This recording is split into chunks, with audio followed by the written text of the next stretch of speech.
Doncs vinga, Titot, quina penses que és l'estratègia independentista avui? Aviam, clar, una estratègia tancada, jo tampoc veig que sigui una estratègia tancada en el sentit de dir quins són els passos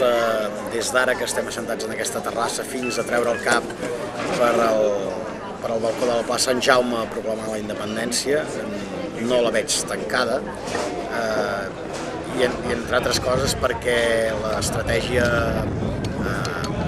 unionista de l'Estat és una cosa que es va modificant també sobre la marxa i en funció molt sovint de les acumulacions de força progressives que anem fent. Jo crec que estem en un camí de creixement en persones i en força i en capacitats de treball i de lluita i que aquest és el camí que hem de fer i en aquest camí i en el camí cap a la majoria social hem d'anar rumiant ben bé com ho encararem a l'hora que tinguem la força per passar l'atac. I jo crec que en aquesta acumulació de força no hi ha només un agent, sinó que n'hi ha bastants i que l'important és que tots facin la seva feina. Des de la meva òptica, des de l'òptica de l'esquerra independentista, entenc que mirant la societat i els restants percents polítics i d'ideologies polítiques, doncs seria bastant il·lús pensar que de la nit al dia o en qüestió d'un any es pot aconseguir que masses ingents de gent s'apuntin a l'esquerra independentista i per tant crec que cal estar obert a entendre que hi ha una sèrie d'agents i tots aquests agents han de fer la seva feina i que l'esquerra independentista, com que és la gent on jo treballo, també ha de fer la seva, sobretot intentant evitar el sectarisme o el fet de pensar que es té la raó absoluta i que o ets de l'esquerra independentista o ets un traïdor, perquè si no ens trobaríem en que tenim un país on la pràctica totalitat dels habitants són traïdors i llavors faria inexplicable o incomprensible pretendre alliberar aquest país. Molt bé, escolta, i el paper de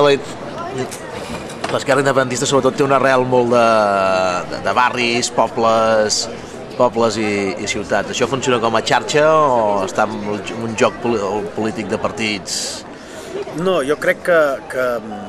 especialment en les comarques i els pobles, que és on la gent té més consciència de ser de l'esquerra independentista, encara que formi part d'un grup o d'un altre, i jo crec que sí que existeix una xarxa però els referents també són difusos perquè políticament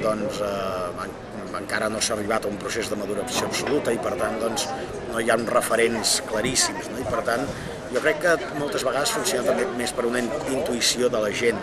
de quins són els teus i quins no són tant els teus. I en aquest sentit, però aquesta intuïció jo crec que és molt oberta i que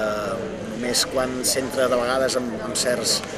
discursos sectaris es pot trencar. Però jo crec que existeix aquesta xarxa i que jo només recordo que fa 20 anys, quan estàvem al moviment de defensa de la terra, a Berga érem 3 militants. I ara a Berga hi ha una mà de gent acollonant que presenten una candidatura independentista a la CUP, a part d'Esquerra Republicana, que també pot representar sectors independentistes. Vull dir que estem parlant de que la cosa s'ha disparat molt, en 20 anys. Això no vol dir que haguem fet sempre un bon treball. L'enemic també és bastant sapastre, de vegades molt sapastre i molt maldestre, però malgrat tot no ens n'acabem de sortir, i no fa gaire bon pensar si els últims monos de l'imperi espanyol que encara estem aquí. Això diu bastant poc de nosaltres, però en tot cas també sempre he pensat que nosaltres portem millor la repressió que ells la desmembració, i que ells ho viuen amb un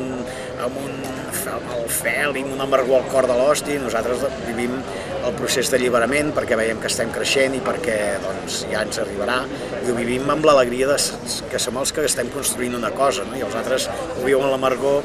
que es posa aquesta, són els que estan acabant de perdre baus i esquelles.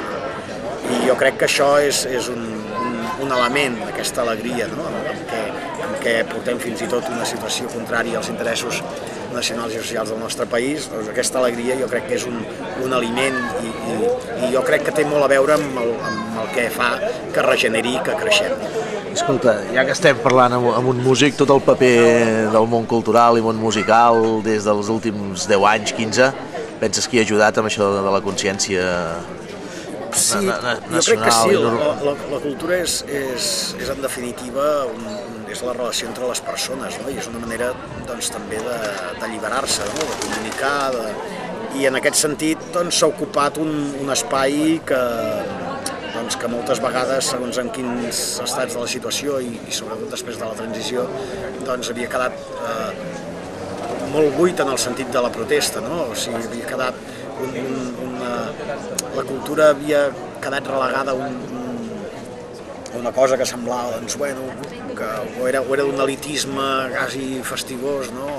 O era molt reduït i molt localitzat, no? Jo crec que hi ha hagut molta gent que, sense tampoc una coordinació ni dir ara anem a fer això, però sí que hi ha hagut molta gent que ha estat treballant en un camí